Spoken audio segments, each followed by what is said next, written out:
Our gang is Hexy. We're back at some more SCS. This time we're playing Panzer battles. The 11th Panzer along the Chir River, or Chir River, however you want to pronounce it. So this would be in December of 42.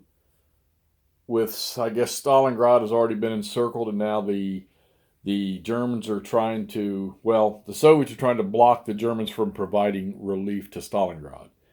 So I'm assuming this would be along the lines of where von Manstein tried to attack from the south to the north, to try to get in there and break it open. I mean, I'm guessing. I don't know much about this, but I'm assuming that's what this is. And you see the Chir River there running all along the map, all the way up through Sorovikino, whatever, and all the way up yonder. And the Russians are moving out across it. So this is 1st Tank and 5th Mech pretty much is conducting all the operations here.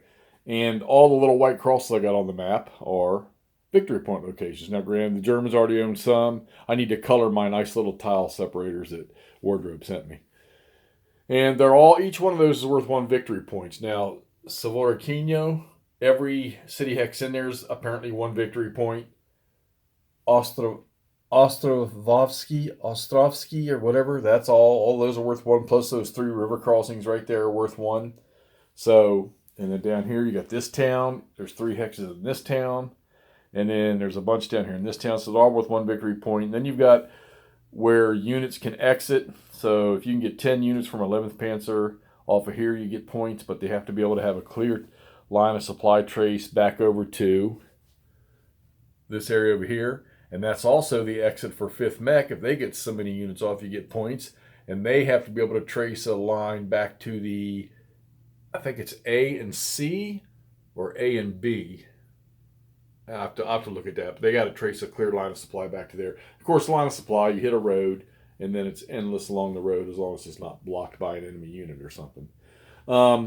This is now the back to the pre-Ardennes 2 scenario rules, where you're back to the normal DG routine.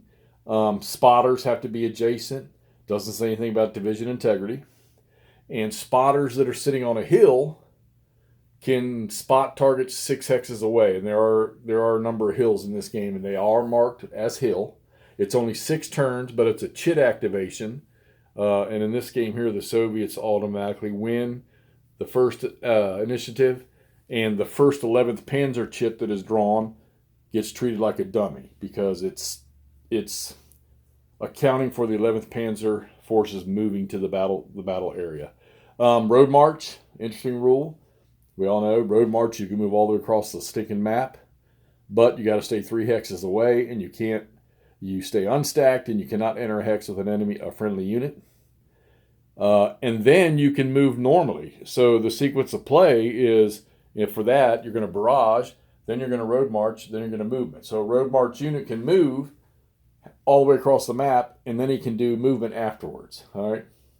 And then pretty much after that, everything else is typical of SCS, your combat and how you barrage and everything.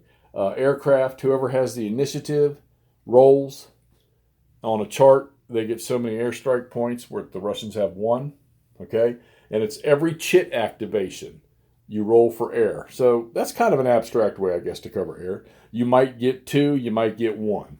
So, I mean, if you rolled a 6 for every activation, the Russians could end up with, I think they have 4 chits total. They could end up with a total of 8 airstrikes, all right?